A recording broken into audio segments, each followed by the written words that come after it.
Hello friends, my name is Kajal और आप सभी का स्वागत है मेरे चैनल पर। और आज के इस वीडियो में हम डिस्कस करने वाले हैं UP DElEd first semester subject बाल विकास। जी हाँ फ्रेंड्स, इस क्लास की जो टाइमिंग होती है वो रात के 10 बजे होती है और फर्स्ट सेमेस्टर का डेली एक सब्जेक्ट का मॉक टेस्ट होता है जिसका आंसर आप सभी को करना होता है और आप सभी को जो टाइमिंग दी जाती है वो 5 सेकंड की टाइमिंग दी जाती है। तो चलिए फ्रेंड्स शुरू करते हैं। आज का जो सब्जेक्ट है वो बाल विकास है, ठीक है। और जितने भी क्वेश्चन हैं ये पवन सीरीज से हम डिस्कस कर रहे हैं। तो चलिए फ्रेंड्स शुरू करते हैं। वीडियो को लाइक कर दीजिए और अपने फ्रेंड्स मित्रों को शेयर कर दीजिए। तो सबसे पहला आपका प्रश्न यही है कि व्यक्ति में विद्यमान वह शक्ति जिसके कारण वह किसी कार्य को करने अथवा न करने के लिए बाध्य हो जाता है कहलाता है। ऑप्शन ए अभिप्रेरणा, ऑप्शन बी संवेदना, ऑप्शन सी अभिसरण, ऑप्शन डी प्रतिगमन। तो यहाँ पे कौन सा करेक्ट आंसर होगा बताइए फ्रेंड्स। तो फ्रेंड्स आप सभी का आंसर बिल्कुल सही है। व्यक्ति में विद्यमान वह शक्ति जिसके कारण वह किसी कार्य को करने अथवा न करने के लिए बाध्य हो जाता है कहलाता है अभिप्रेरणा। बिल्कुल सही। अगला आपका प्रश्न है कि 49 की किसी दूसरी वस्तु की अपेक्षा एक ही वस्तु पर चेतना का केंद्रीकरण अवधान है। यह कथन किसका है? क्रो एवं क्रो का, वुडवर्थ का, डम्बिल का, एवरेल का। स्टेटमेंट यही है कि किसी दूसरी वस्तु की अपेक्षा एक ही वस्तु पर चेतना का केंद्रीकरण अवधान है। यह स्टेटमेंट किसने दिया है बताइए फ्रेंड्स। तो फ्रेंड्स यहाँ पे जो राइट आंसर हो जाएगा वो हो जाएगा वुडवर्थ का। ये स्टेटमेंट है, इन्होंने बोला है ध्यान का परिभाषा ध्यान और अवधान दोनों एक ही होता है।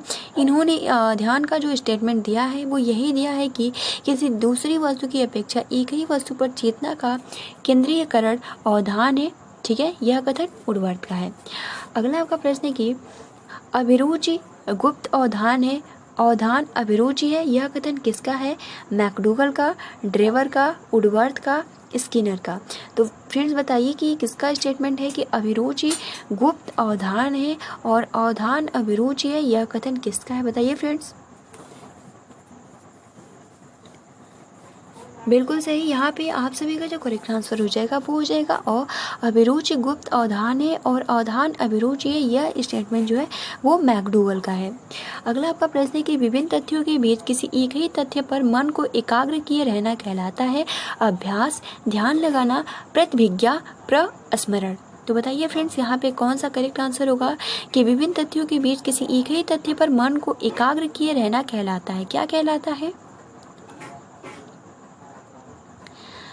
बिल्कुल सही। आप सभी का आंसर बिल्कुल सही है। 51 का जो आंसर हो जाएगा वो हो जाएगा ब यानी ध्यान लगाना।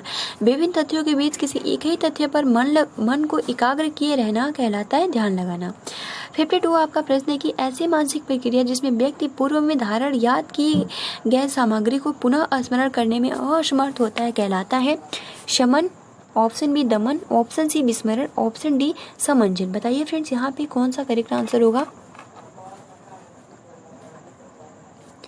तो फ्रेंड्स यहाँ पे जो राइट आंसर हो जाएगा वो हो जाएगा विस्मरण। यानी ऐसी मानसिक प्रक्रिया जिसमें व्यक्ति पूर्व में धारण यानी याद किए गए सामग्री को पुनः स्मरण करने में यानी उसको याद करने में वो सक्सेस यानी सफलता नहीं प्राप्त करता है, उसको हम क्या कहते हैं? तो बी स्मरण कहते हैं। यहाँ पे 52 का ऑप्शन सी बिल्कुल करेक्ट आप सभी का आंसर है।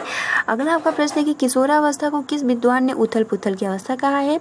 स्टेनेहॉल ने, क्लार्क ने, वेबर ने, विलियम जेम्स ने। हमने कई बार इसको डिस्कस किया है और आप बहुत ही आसानी के साथ इसका आंसर कर सकते हो।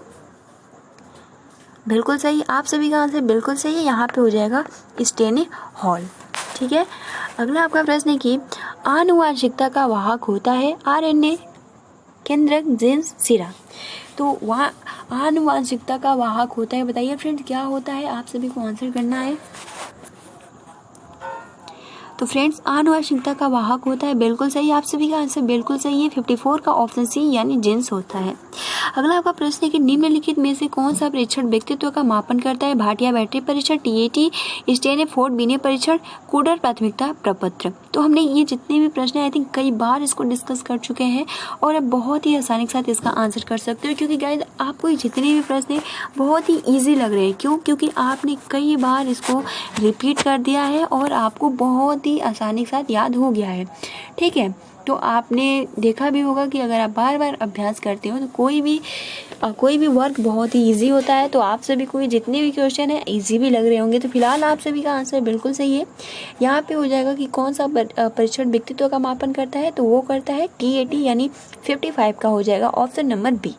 अगला आपका प्रश्न है कि एक ऐसी मानसिक प्रक्रिया जिसमें बालक व्यक्ति किसी नई परिस्थिति का सामना करने अथवा किसी समस्या का समाधान करने में अपने पूर्व अनुभव का प्रयोग करता है कहलाता है कल्पना, आत्मसातन, समंजन, चिंतन। तो बताइए फ्रेंड्स यहाँ पे क्या होगा कि एक ऐसी मानसिक प्रक्रिया जिसमें बालक व्यक्ति किसी नई परिस्थिति का सामना करने अथवा किसी समस्या का समाधान करने में अपने पूर्व अनुभव का प्रयोग करते हैं कहलाता है, क्या कहलाता है? कल्पना कहलाता है, आत्मसातन कहलाता है, समंजन कहलाता है या फिर चिंतन कहलाता है। बताइए फ्रेंड्स यहाँ पे कौन सा करेक्ट आंसर होगा?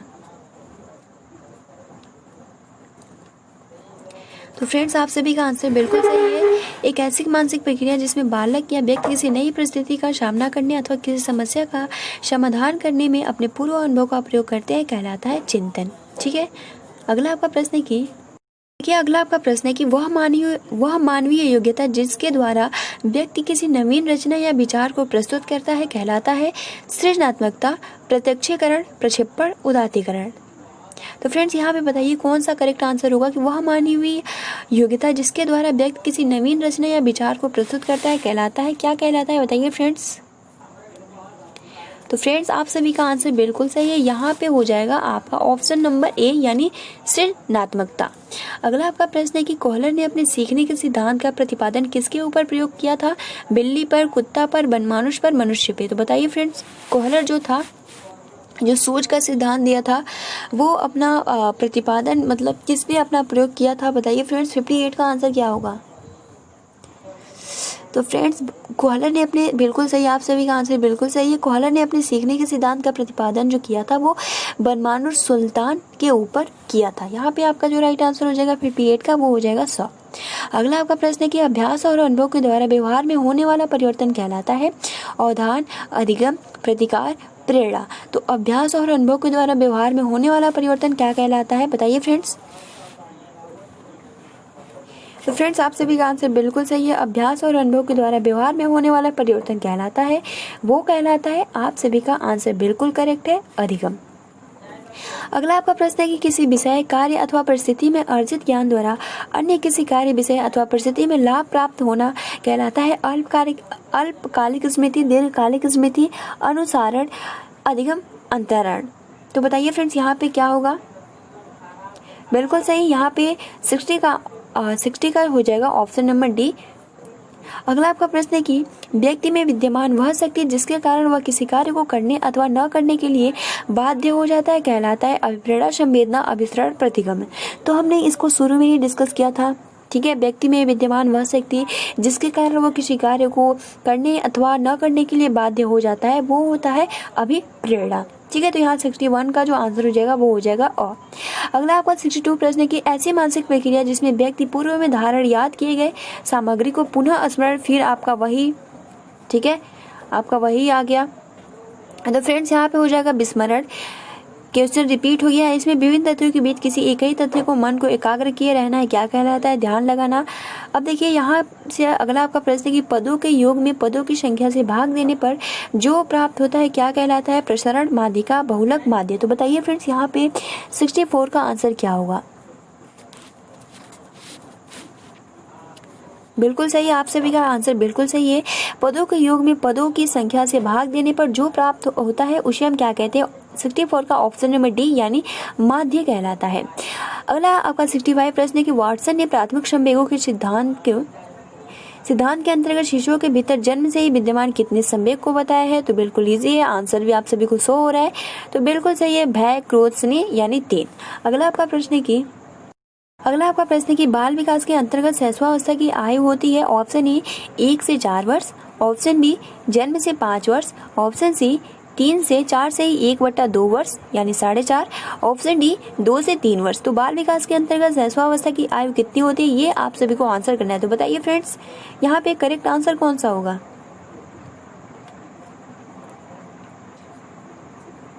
बिल्कुल सही, आप सभी का आंसर बिल्कुल सही है। 66 का आंसर हो जाएगा ऑप्शन नंबर बी करेक्ट है। बाल विकास के अंतर्गत शैशवावस्था की आयु होती है वो होती है जन्म से 5 वर्ष। अगला आपका प्रश्न है कि जन्म के समय शिशुओं के भीतर कितने संवेग पाए जाते हैं? 4, 2, 3, 6। बिल्कुल सही, आप सभी का आंसर बिल्कुल सही है। जन्म के समय शिशुओं के भीतर जो संवेग पाए जाते हैं वो 3 पाए जाते हैं, क्रोध, प्रेम, भय। ठीक है, अगला आपका प्रश्न है कि बुद्धि के बहुकारक सिद्धांत का प्रतिपादन किसने किया है? Thorndike, Spearman, Terman, Merrill. तो बताइए फ्रेंड्स, बुद्धि के बहुकारक सिद्धांत का प्रतिपादन किसने किया है?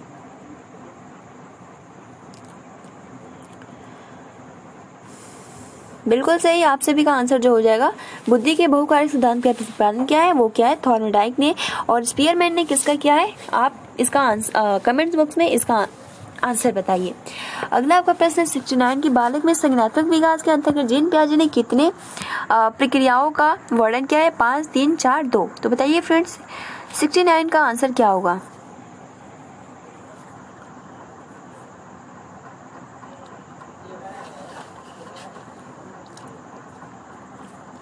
तो फ्रेंड्स यहाँ पे हो जाएगा कि बालक में संज्ञानात्मक विकास के अंतर्गत जीन पियाजे ने कितनी प्रक्रियाओं का वर्णन किया है? तो यहाँ पे आपका हो जाएगा 4। ठीक है, अगला आपका प्रश्न है कि पावलोव ने सीखने से संबंधित अपने सिद्धांत का प्रतिपादन किसके ऊपर किया था? कुत्ते पर, बिल्ली पे, तोता पर, बनमानुष पे। तो बिल्कुल इजी है, आप बहुत ही आसानी के साथ इसका आंसर कर सकते हो।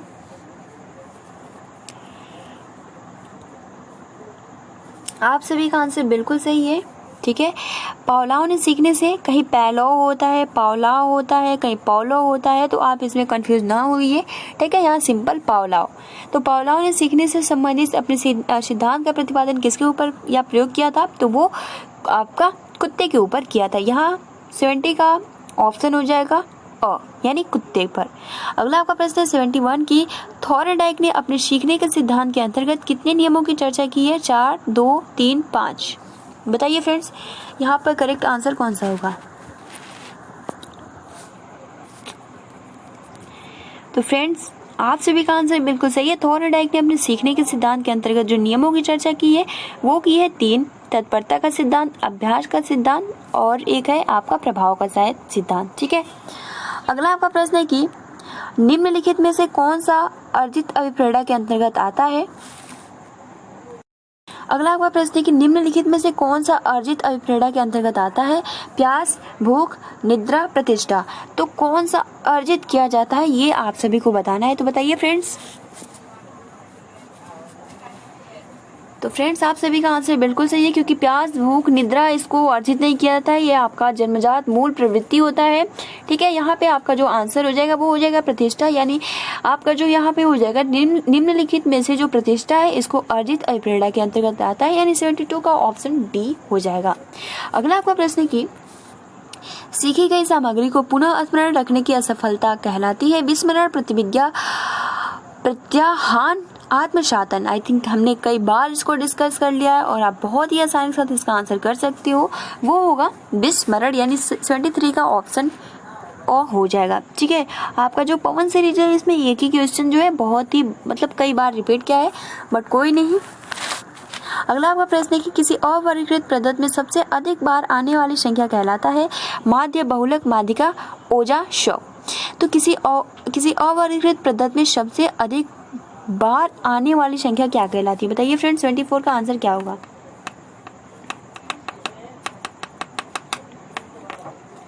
तो फ्रेंड्स आप सभी का आंसर बिल्कुल सही है। किसी अवर्गीकृत पदार्थ में सबसे अधिक बार आने वाली संख्या कहलाता है, यहाँ पे 74 का ऑप्शन नंबर बी बहुलक करेक्ट हो जाएगा। अगला आपका प्रश्न है कि बाल विकास का विभाजन कितनी अवस्थाओं में किया गया है? 4, 3, 5, 6। तो आई थिंक इसका तो आंसर बहुत ईजी है और बहुत ही आसानी के साथ आप कर सकते हो। बाल विकास का विभाजन जो किया जाता है वो 3 अवस्थाओं में, शैशवावस्था, बाल्यावस्था और किशोरावस्था। ठीक है, अगला आपका प्रश्न है कि बालकों को पूर्वजों से प्राप्त गुण कहा जाता है? आनुवंशिकता, परिपक्वता, वातावरण, आत्मशासन। तो बताइए फ्रेंड्स 76 का आंसर क्या होगा?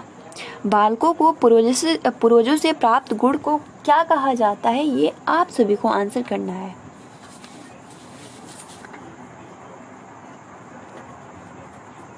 तो फ्रेंड्स आप सभी का आंसर बिल्कुल सही है, आनुवांशिकता कहा जाता है। ठीक है, 76 का आंसर हो जाएगा और अगला आपका प्रश्न है कि बुद्धि के समूह कारक सिद्धांत का प्रतिपादन किसने किया है? हिलमॉर ने, वेबर ने, थर्स्टन ने, थॉमसन ने। तो बताइए फ्रेंड्स, बुद्धि के जैसे कि हमने अभी डिस्कस किया था बहुकारक, अब यहाँ है कि बुद्धि के समूह कारक सिद्धांत का प्रतिपादन किसने किया है? बताइए फ्रेंड्स। बिल्कुल सही, आप सभी का आंसर बिल्कुल सही है। बुद्धि के समूह कारक सिद्धांत का प्रतिपादन क्या है? वो क्या है? थर्स्टन ने। और बुद्धि के द्विकारक सिद्धांत का स्पीयरमैन ने। बुद्धि के बहुकारक सिद्धांत का प्रतिपादन थॉर्नडाइक ने किया है। अगला आपका प्रश्न है कि निम्नलिखित में से कौन सा परीक्षण बुद्धि का मापन करता है? CAT, TAT, MAT, Bhatia battery. तो कौन सा ऐसा परीक्षण है जो बुद्धि का मापन करता है? ये आप सभी को आंसर करना है। बिल्कुल सही, आप सभी का आंसर बिल्कुल सही है। निम्नलिखित में से जो आपका बुद्धि का परीक्षण करता है वो करता है भाटिया बैटरी और TAT का करता है वो करता है व्यक्तित्व का परीक्षण। अगला आपका प्रश्न है कि जीन पियाजे द्वारा बालक के संज्ञानात्मक विकास का वर्णन कितनी अवस्थाओं में किया गया है? 5, 4, 3, 6। तो बताइए 79 का आंसर क्या होगा?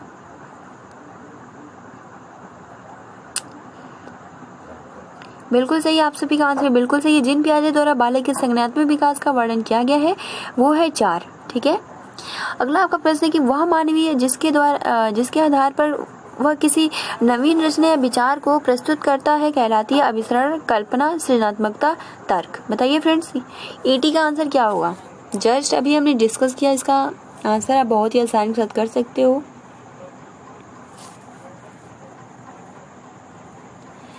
तो फ्रेंड्स आप सभी का आंसर बिल्कुल सही है। वह मानवीय जिसके आधार पर किसी नवीन रचना या विचार को प्रस्तुत किया जाता है कहलाता है सृजनात्मकता।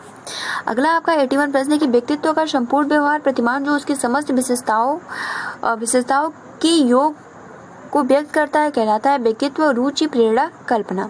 प्रश्न यही है कि व्यक्ति का संपूर्ण व्यवहार प्रतिमान जो उसकी समस्त विशेषताओं के योग को व्यक्त करता है क्या कहलाता है? 81 का आंसर क्या होगा? बताइए फ्रेंड्स।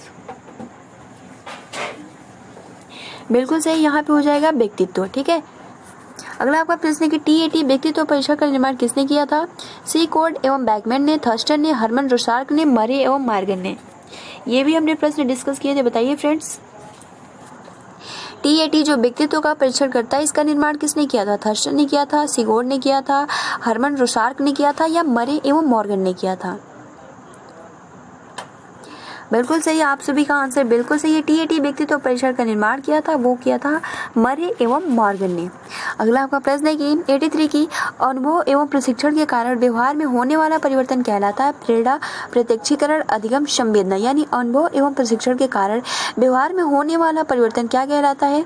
जस्ट अभी हमने ये क्वेश्चन में डिस्कस किया जिसका आंसर आप बहुत ही आसानी से कर सकते हो। बताइए फ्रेंड्स। तो फ्रेंड्स आप सभी का आंसर बिल्कुल सही है। अनुभव एवं प्रशिक्षण के कारण व्यवहार में होने वाला परिवर्तन कहलाता है 83 का श यानी अधिगम। अगला आपका प्रश्न 84 की बालक के कोषों एवं पेशियों में समय के साथ होने वाला परिवर्तन जिसके कारण वह एक निश्चित समय पर कोई कार्य कर सकता है कहलाता है परिपक्वता, अभिसरण, समंजन, प्रत्यक्षण। बताइए फ्रेंड्स यहाँ पे क्या होगा? बिल्कुल सही, यहाँ पे ऑप्शन ए हो जाएगा कि बालक के कोषों एवं पेशियों में समय के साथ होने वाला परिवर्तन जिसके कारण वह एक निश्चित समय पर कोई कार्य कर सकता है कहलाता है परिपक्वता। लास्ट आज का प्रश्न है कि थॉर्नडाइक ने सीखने से संबंधित मुख्य कितने सिद्धांतों का प्रतिपादन किया है? 5, 3, 4, 6, जिसका आंसर आप सभी को कमेंट्स बॉक्स में करना है। तो फिलहाल फ्रेंड्स आज के लिए हमने इतना ही प्रश्न डिस्कस किया क्योंकि ये एग्जाम के पॉइंट ऑफ व्यू से बहुत ही महत्वपूर्ण है और आप सभी का जो रिविजन है बहुत ही अच्छी तरीके से हो रहा है। ठीक है, तो फ्रेंड्स आज के लिए इतना ही। आप अपना अच्छे से प्रिपरेशन करते रहिए, वीडियो को लाइक कर दीजिए और अपने फ्रेंड्स मित्रों को शेयर कर दीजिए। Thanks for watching, take care and आप सभी को मेरी तरफ से शुभ रात्रि, good night, have a sweet dreams.